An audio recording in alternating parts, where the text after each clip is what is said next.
नमस्कार, जोहार द भारत मित्र देख रहे हैं आप। मेरा नाम अभिषेक भारती है।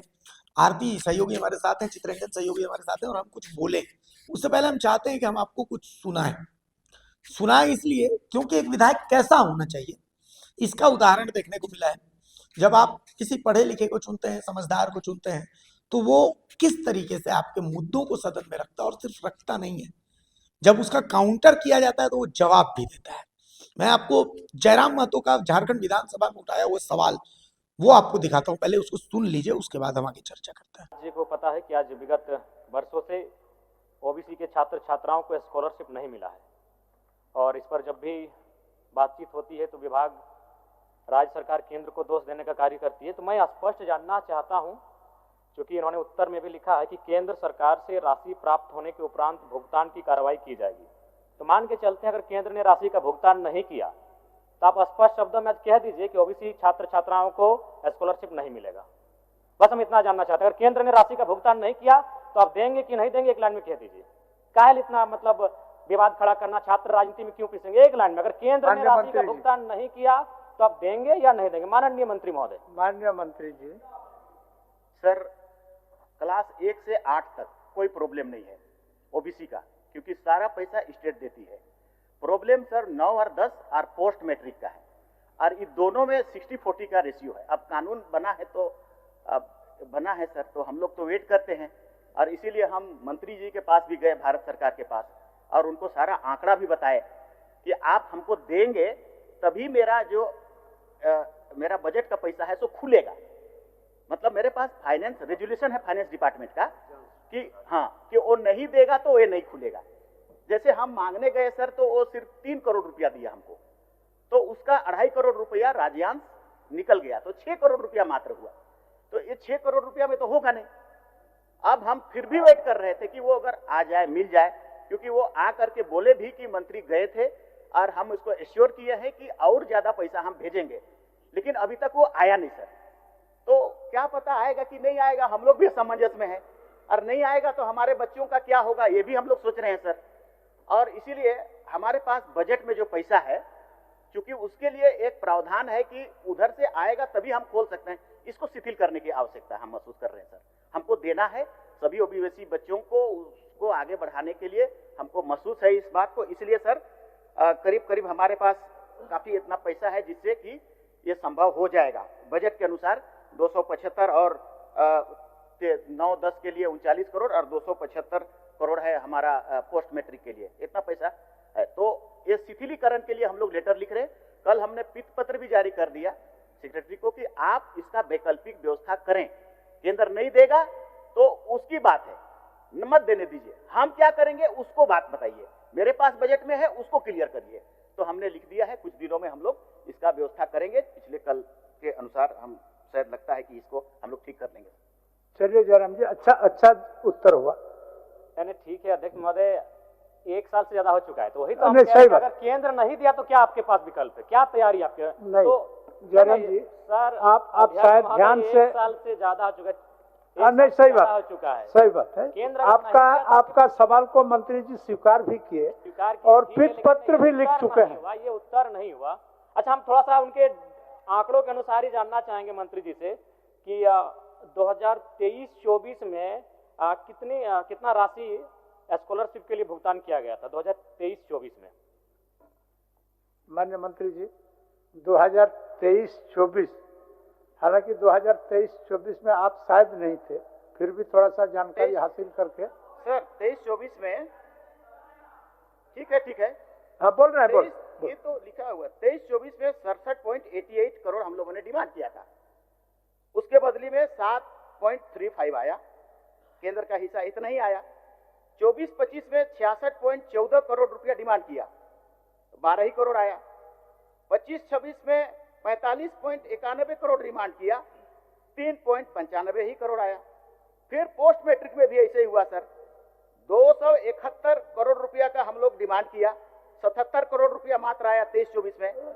24-25 में 353 करोड़ का डिमांड किया, आया 33 करोड़। अभी 25-26 में 370 करोड़ का जरूरत है, उसमें 0 आया, एक और नहीं आया। तो नहीं आ रहा है तो क्या करेंगे हम लोग सर? वही तो मैं कह रहा हूँ कि ठीक है, मैं एक सुझाव देना चाहूंगा। बताइए सुझाव बताइए। मैं एक सुझाव देना चाहूंगा कि जब तक केंद्र का अंश नहीं मिल रहा है तब तक आप तमाम छात्रों को ब्याज रहित ऋण दे दीजिए। जब अंश आ जाएगा आप काट लीजिएगा। ये बहुत गंभीर विषय है। और नहीं तो जो विधायक निधि है नहीं दीजिए। ऐसे भी हमको 5 करोड़ में क्या बनाते हैं, पीसीसी बनाते हैं। पीसीसी नहीं बनेगा तो हमको कोई फर्क नहीं पड़ेगा, लेकिन अगर 5 साल बच्चे नहीं पढ़ेंगे तो इस राज्य को फर्क पड़ेगा, इस राज्य के भविष्य को फर्क पड़ेगा। इसीलिए आप 5 करोड़ का जो विधायक निधि देते हैं वैसे उससे कुछ काम नहीं होता है। पीसीसी, गली, फाइबर ब्लॉक 200 फीट 250 फीट का काम करते हैं, जो अगर 5 साल 10 साल नहीं होगा तो फर्क नहीं पड़ेगा, लेकिन बच्चे नहीं पढ़ेंगे मंत्री जी, फर्क पड़ेगा, एक जनरेशन में गैप आएगा। तब उसे रोक दीजिए। करिए, हम लोग को इतना महंगा आवास दीजिए, कर दिए, मेरा ही आवास को पहले नीलाम कर दीजिए। हम गार्जियन हैं, और गार्जियन होकर अगर गार्जियन आपके बच्चे नहीं पढ़ेंगे स्पीकर साहब तो क्या करेंगे, कुछ उपाय करेंगे। माननीय सदस्य, नहीं, मैं सुझाव दे रहा हूं कि आप उनको ऋण दीजिए। भावना से नहीं तो 1 साल बीत चुका है, अध्यक्ष महोदय 1 साल बीत चुका है। भावना कुछ कानून 15 दिन के लिए होता है, भावना 15 दिन के लिए होता है, आपका भावना सही है, आपका भावना तो सही मैं तो है। सुझाव दे रहा हूँ कि उनको ऋण दीजिए, बिना ब्याज के ऋण दीजिए। हम सेंट्रल गवर्नमेंट क्यों बोलेंगे, हम एक विधायक, हम राज्य सरकार को बोलेंगे। कौन सा बोली, हम सेंट्रल गवर्नमेंट बोलेंगे? चलिए, हम सेंट्रल गवर्नमेंट से डिस्कस करने के लिए नहीं आए हैं। हम विधायक, हम राज्य की सरकार से पूछेंगे, माननीय मंत्री जी, हम राज्य सरकार से पूछेंगे। बैठिए, बोल रहा है। ये ऋण का बात नहीं है। हमने जैसा आपको कहा सर, मैंने क्या कहा, मैंने ये कहा कि पीत पत्र हमने जारी किया है वित्त विभाग का रेजुलेशन को शिथिलीकरण करने के लिए। तो क्यों ऐसा किया? पैसा लाने के लिए। ज्यादा से ज्यादा जल्दी से जल्दी पैसा आएगा, हम लोग डिस्ट्रीब्यूट करेंगे। लेकिन हम केंद्र का हिस्सा है तो उसको देना उसका ऑब्लिगेशन था कि नहीं था, उसको वेट करेंगे कि नहीं? वेट कर रहे थे, नहीं आया तो अब हम अपना प्रक्रिया शुरू कर दिए स्टेट का पैसा देने के लिए। कुछ समय लगेगा, कर देंगे हम लोग। ठीक, कर देंगे। अध्यक्ष महोदय, इससे संतुष्ट थोड़ी हो पा रहे हैं। आप नहीं दिया केंद्र तो क्या करेंगे? वही एक लाइन में बोल दीजिए। नहीं, हम कुछ नहीं, बोल दीजिए एक लाइन में कि अगर केंद्र का अंश नहीं आया तो राज्य के ओबीसी छात्रों को स्कॉलरशिप नहीं देंगे। जयराम जी, माननीय मंत्री ने बड़ी उदारता के साथ आपको जवाब दिया। एक मिनट महोदय, आदरणीय मंत्री जी से भी हम कहेंगे 1 साल से ज्यादा हो चुका है। हाँ, ठीक है। विलंब के लिए मंत्री जी को भी दुख है, तकलीफ है, और उन्होंने इसको भुगतान कराने की दिशा में वित्त पत्र लिख चुके हैं। एक नियम है, उस नियम को सिर्फ शिथिलीकरण करने के लिए। तो जैसे ही शिथिल हो जाएगा भुगतान करेंगे। बच्चों, हम बोल रहे हैं, तब तक ऋण दे दीजिए ना, बिना ब्याज पर ऋण दे दीजिए। अब माननीय मंत्री जी बताएंगे इनका विकल्प क्या है। मंत्री देखिए, ये गंभीर विषय है। क्या है? बिना ब्याज पर ऋण दीजिए, और जब केंद्र का अंश आएगा, जब आप स्कॉलरशिप दीजिएगा, आप काट लीजिए। सर, ऋण एक तो सरकार या विधि या विभाग बैठिए जयराम जी, सिस्टम से चलता है ना सर। अब वो ऋण कहाँ से आएगा? कौन जगह से, कौन फंड को हम देंगे ऋण? हमारे पास जो स्कॉलरशिप का चीज है उसी पर हम सॉल्यूशन निकाल सकते हैं। ऋण हम कौन वाला पैसा को देंगे? क्योंकि मेरे पास तो कोई पैसा है नहीं ऋण देने के लिए। इसीलिए इसका सॉल्यूशन यही है जयराम जी, हम लोग जल्दी से जल्दी करें सब मिल करके, और उस पैसा को निकाले जो राज्य के पास है उसको हम लोग दे दें। जल्दी करें इस पर। थोड़ा समय दीजिए जयराम जी, थोड़ा समय प्रयास करें। क्योंकि और भी माननीय सदस्यों को सवाल पूछना है, लेकिन हम संतुष्ट हो पाए, ना राज्य के छात्र संतुष्ट हो पाए। बाकी माननीय मंत्री महोदय, आप लोग क्या कर रहे हैं नहीं कर रहे हैं, लेकिन आपके माननीय सदस्य ने जो कहा कि आप केंद्र से पूछिए, गलत बात है। हम एक विधायक हैं, हम केंद्र से पूछने के लिए नहीं आए हैं, हम राज्य सरकार माननीय मुख्यमंत्री से पूछने आए हैं, हम विभागीय मंत्री से पूछने आए हैं। तो ये आप 2 साल कीजिए, हमारे साथ ये नहीं कर सकते हैं। सुन लिया आपने, बिना किसी बायसनेस के। आरती, चितरंजन दोनों हमारे साथ हैं, लेकिन अच्छा लगा क्योंकि पिछले कई दिनों से हम लोग छात्रवृत्ति के मुद्दे को कवर करते हैं। विधानसभा में बाहर तख्ती लेकर के बैठना एक बात है, और सरकार से सवाल पूछना, अंदर सदन के पटल पर सवाल रखना कि भाई छात्रवृत्ति क्यों नहीं मिल रही, और सबसे बड़ी चीज ये दावा करना कि ठीक है आप छात्रवृत्ति नहीं दे रहे तो आप विधायक मद जो आता है उस मद को रोक दीजिए, उससे आप छात्रवृत्ति दीजिए। 5 साल सड़क नाले नहीं बनेंगे, कोई दिक्कत नहीं है, लेकिन छात्रों की छात्रवृत्ति नहीं रुकनी चाहिए। मेरा आवास आप ले लीजिए, बेच दीजिए, नीलाम कर दीजिए।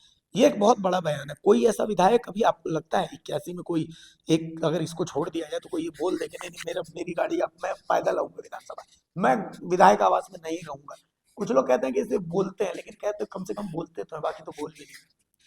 मुझे लगता है कि ये इतनी सारी बातों के अलावा सबसे पहले तो जिस मुद्दे को उन्होंने उठाया, उस मुद्दे को ही कितने विधायक ने उठाया ये आप गौर कर लीजिए। और ये 1 साल से ये मुद्दा चला आ रहा है। 1 साल से छात्र जो है सड़क पर हैं, मांग रहे हैं कि उन्हें छात्रवृत्ति दी जाए। और हमने एक आंकड़ा भी जो दिखाया था, उस आंकड़े में हमने ये भी बताया था कि कितने स्टूडेंट्स हैं जिनकी पढ़ाई सिर्फ इसी स्कॉलरशिप से ही संभव है। अगर वो स्कॉलरशिप ना मिले तो उनकी पढ़ाई रुक गई होगी, और सच में रुक गई होगी, क्योंकि उनके पास दूसरा कोई सोर्स नहीं है। और इसी मुद्दे को जब कोई जनप्रतिनिधि उठाता है, जब ऐसे मुद्दों को जिनका वाकई जनता से सरोकार होता है, जिनकी जरूरत, जिन मुद्दों को सच में जनता चाहती है कि वो सदन पटल पर जाए और उस पर सरकार जवाब दे, तो ऐसे कितने विधायक, मुझे अब तक इतने दिनों, 6 दिन का सत्र हो चुका है, ऐसे कितने मुद्दे उठाए गए हैं जिस पर वाकई जनता के हितों के लिए काम हुआ हो, जनता के हितों से मामला पूछा गया हो? मुझे नहीं लगता। इकलौते जयराम महतो ऐसे हैं जो ऐसे मुद्दों को उठाते हैं, और ये कोई बायसनेस नहीं है। मुझे पता है कि हम लोग इस वक्त ये डिस्कशन कर रहे हैं तो कमेंट सेक्शन में हमारे लिए बहुत सारी बातें आएंगी कि आप चाटुकारिता, पत्रकारिता नहीं है, ये चाटुकारिता है, जयराम महतो के फेवर में बोलना, व्यूज लेने के चक्कर में ये करना। ऐसा नहीं है। आप 81 में से इनको छोड़ के बाकी 80 में से एक ढूंढ के निकाल दीजिए जो ऐसे मुद्दों पर बात करते हैं। तो सदन में नहीं, बीजेपी वाले तो सदन में नहीं। बाबूलाल मरांडी भुवनेश्वर घूम रहे हैं। बिल्कुल, वो भुवनेश्वर घूम रहे हैं, बाकी लोग अपना अपना काम देख रहे हैं। दूसरे ठीक है, जिनके यहाँ कार्यक्रम है, उनके यहाँ शिरकत करने के लिए आपने यहाँ सदन छोड़ दिया है। आप सोचिए कि सदन में आप जनप्रतिनिधियों को चुनकर इसलिए तो भेजते हैं कि साल में 3 से 4 मौके ही आते हैं भाई, जब आप वहां बैठकर हमारे लिए बात करते हैं, और आप उस वक्त भी गायब हो जाते हैं, उस वक्त भी आपको अपने निजी काम याद आ जाते हैं। तो इस बड़ी बात, और सबसे बड़ी बात है, वो सच में कोई शेर दिली होता है जब ये कहता है कि मुझे जो विधायक फंड दिया जा रहा है आप रख लीजिए, आप नाली मत बनवाइए, सड़कें मत बनवाइए, आप पेवर ब्लॉक मत बनवाइए। वो जो विधायक फंड मिलता है उससे होता क्या? यही होता है ना, 2-2.5 किलोमीटर की सड़क बनी, फलाना बना, ठिकाना बना। आप मत करिए वो चीज, उससे कोई फर्क नहीं पड़ेगा। लेकिन अगर बच्चे नहीं पढ़ेंगे तो बहुत बड़ा फर्क आएगा। और 5 साल अगर वो सीधे सवाल था ना उनका कि आप मुझे सिर्फ एक विकल्प बता दीजिए कि अगर केंद्र पैसा नहीं दे रहा है तो आप क्या करिएगा। इस पर और ये सीधी सी नहीं, यही सवाल उन्होंने पूछा कि अगर केंद्र पैसा नहीं दिया तो आप क्या करिएगा। अगर 5 साल केंद्र पैसा नहीं देगा तो आप क्या 5 साल पैसा नहीं दीजिएगा बच्चों को? तो इस पर चमरालिंडा तो थोड़ा सा सुख बगाए कि भाई उनके पास ये जवाब ही नहीं था। वो कह रहे हैं कि मैंने तो वित्त पत्र जारी कर दिया है, अब वहां से मतलब कहीं ट्रेजरी में अगर कहीं पैसा होगा तो वो आएगा और फिर वो इन छात्रों को दिया जाएगा।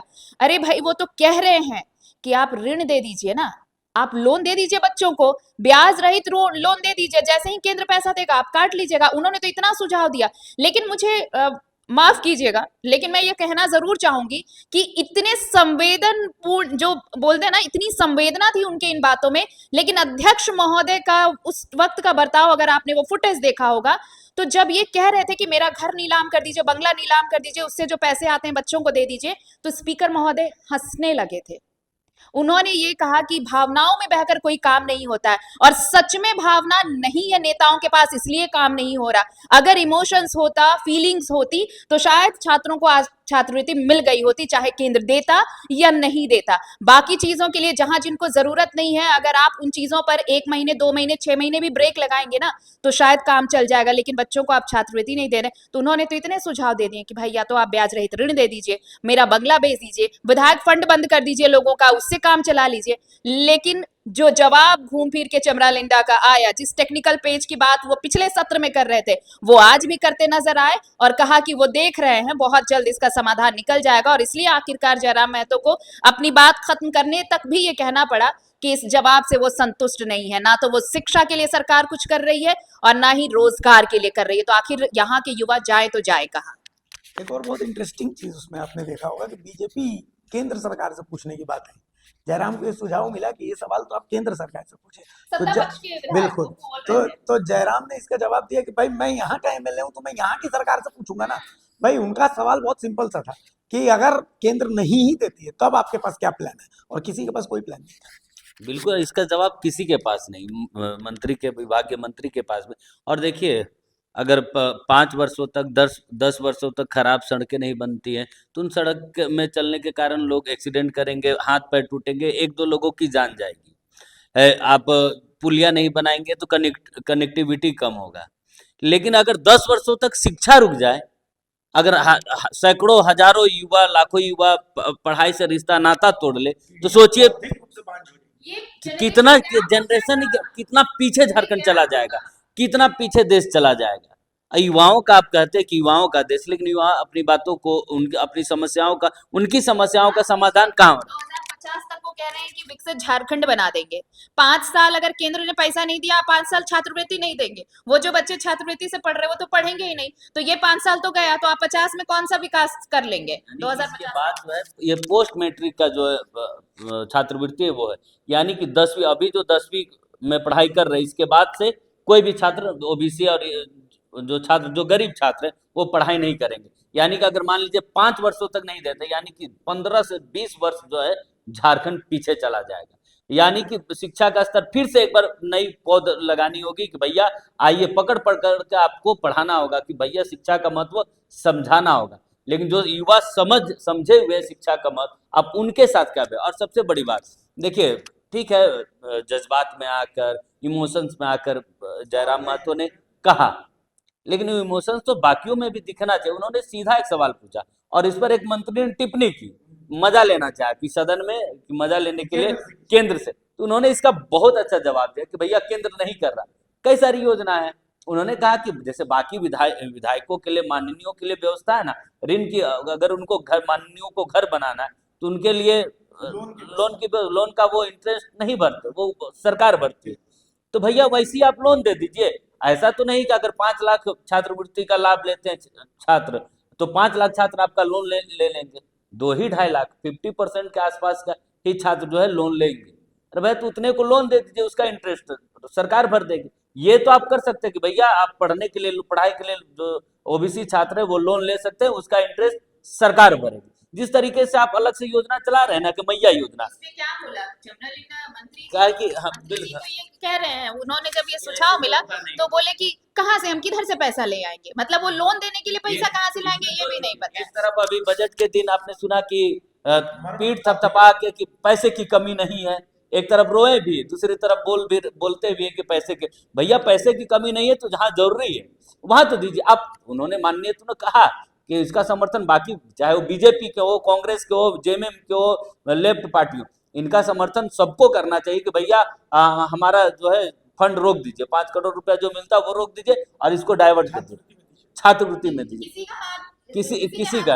और उन्होंने बहुत अच्छा बात कहा, देखिए क्या कहा उन्होंने, क्या एग्जाम्पल दिया जयराम महतो ने, कहा कि अगर आप गार्जियन, क्योंकि जो विधायक वो तो गार्जियन है राज्य के, उन्होंने कहा कि आप गार्जियन अगर आपके बच्चे पढ़ाई नहीं करेंगे, आपके बच्चे अगर पढ़ाई से वंचित रह जाए, तब आप जमीन बेचेंगे कि नहीं, आप क्या कुछ भी कर जाएंगे।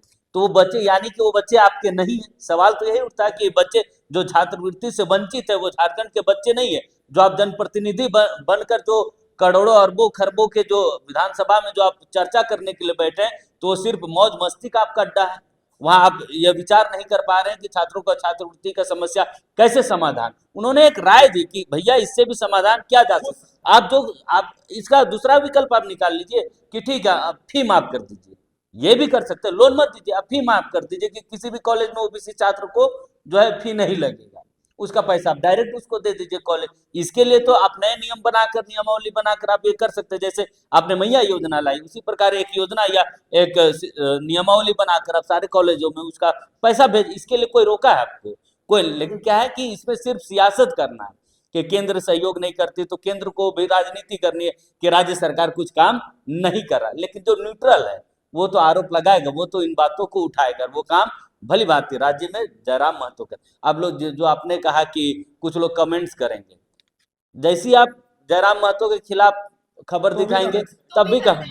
और जब भारत मित्र में ऐसा अक्सर, क्योंकि वीडियोज में आप देखेंगे तो भैया ना किसी के पक्ष में ना किसी के विपक्ष में, जो खबर है वो खबर है। जयराम महतो ने अच्छा कदम, अच्छी पहल की तो उसकी तारीफदारी होनी चाहिए, उसकी खबरें चलनी चाहिए। वो खबर दा भारत में दिखा रहा है, जो खराब काम करेंगे बिल्कुल, क्योंकि जयराम अब कल का अखबारों में भी आप देख लेंगे या फिर बड़े संस्थानों में कितनी जगह इस मुद्दे को मिलेगी। बाकी मुद्दे, बाकी चीजें मिल जाएंगी। क्यों? क्योंकि जयराम महतो ने ऐसा मुद्दा उठाया जिसपे सरकार की, जिसपे पक्ष विपक्ष दोनों की किरकिरी हो रही है। तो कुल मिलाकर के जयराम ने वो मुद्दा उठाया जिस मुद्दे पर पक्ष विपक्ष दोनों की किरकिरी होगी, क्योंकि छात्रों के मुद्दे पर केंद्र और राज्य दोनों राजनीति कर रहे हैं और दोनों के पास झारखंड के छात्रों को लेकर के कोई प्लान नहीं है। आदित्य साहू कहते तो हैं कि आप हमारे साथ चलिए, ब्रेकअप दीजिए और उसके बाद दिल्ली में चलिए, हम आपके साथ चलेंगे, लेकिन उसके लिए उन्हें राज्य की जरूरत क्या है? वो खुद भी तो यहाँ से ताल्लुक रखते हैं। वो जाकर के केंद्र को बोले कि यहाँ के छात्र जो हैं वो बिना छात्रवृत्ति के मरे जा रहे हैं, तो ऐसी स्थिति में उनको कम से कम राहत दिया जाए, केंद्र से ही कोई फंड कर दिया जाए कि कम से कम छात्रों को राजनीति मिले, और उसके बाद वो वाहवाही लूट लेना। हम उनकी वाहवाही करना चाहते हैं, वो वाहवाही लूट ले, लेकिन ना, उनको तो राजनीति करनी है और राजनीति राज्य को भी करनी है। आज तो चमरा लिंडा के पास कोई जवाब ही नहीं था कि उनके पास प्लान क्या है, सबको चुप करा दिया, सबको चुप करा दिया। एक ऐसा मुद्दा जिस पर सब गौन हो गए, यूं कहते हैं ना कि मुंह दिखाने लायक, तो किसी को मुंह दिखाने लायक नहीं छोड़ा। एक और मुद्दा, जब सदन की कार्यवाही आज की खत्म हुई तो बाहर आकर जब मीडिया को संबोधित कर रहे थे जयराम महतो, एक और मुद्दा जो मुझे लगता है कि बस आता है और ओवरप्ले जैसे कहते हैं ना करना, वो है प्रवासी मजदूरों का मुद्दा। इस मुद्दे को अभी तक इस 6 दिन में किसी ने छुआ तक नहीं है, प्रवासी मजदूर, और हर बार जयराम महतो, और आज उन्होंने जो बात कही, बहुत बड़ी बात कही कि 90, उन्होंने कहा कि जो प्रवासी मजदूर हैं उनकी डेड बॉडी ही वापिस आती है। एक का दुक्का मामला छोड़ दें तो सिर्फ वही उनके शव ही वापस लाए जाते हैं, वो कभी वापस नहीं आते। तो इस पर सरकार क्या कर रही है? ना शिक्षा है, ना रोजगार है, ना पलायन रोकने की कोई व्यवस्था है, तो सरकार कर क्या रही है? और अगर सवाल हम नहीं पूछेंगे तो फिर कौन पूछेगा? तो सबसे बड़ी बात है कि कई मामलों में तो डेड बॉडी भी नहीं आता, बल्कि उसका स्टैचू बनाकर लोग क्रियाक्रम कर देते। और इसी पर कुछ दिन पहले भी जयराम महतो ने सवाल किया, बाबूलाल मरांडी ने भी उसमें जो है अपना समर्थन मत दिया था, लेकिन जो श्रम मंत्री हैं उनके पास कोई डाटा ही नहीं है कि कितने जो है रोजगार के लिए अन्य प्रदेश गए। उनके पास डाटा सैकड़ों में है, तो बोलते हैं कि माननीय, हंसने वाली बात है कि क्या सैकड़ों मजदूर ही बाहर राज्य से बाहर जाती है? आपको, हमको, सबको पता है कि लाखों की तादाद में ये संख्या है, तो आखिर वो हमारे पास डाटा क्यों नहीं, वो जानकारी हमारे पास क्यों नहीं, और रहनी चाहिए कि नहीं? ये सरकार का फेल्योर है। पहले ही दिन पहला सवाल जयराम महतो ने उठाया था जिसमें उन्होंने आंकड़ा पूछा था, तो संजय यादव खड़े हुए थे, बोले कि 80,000 मजदूरों का आंकड़ा हमारे पास है।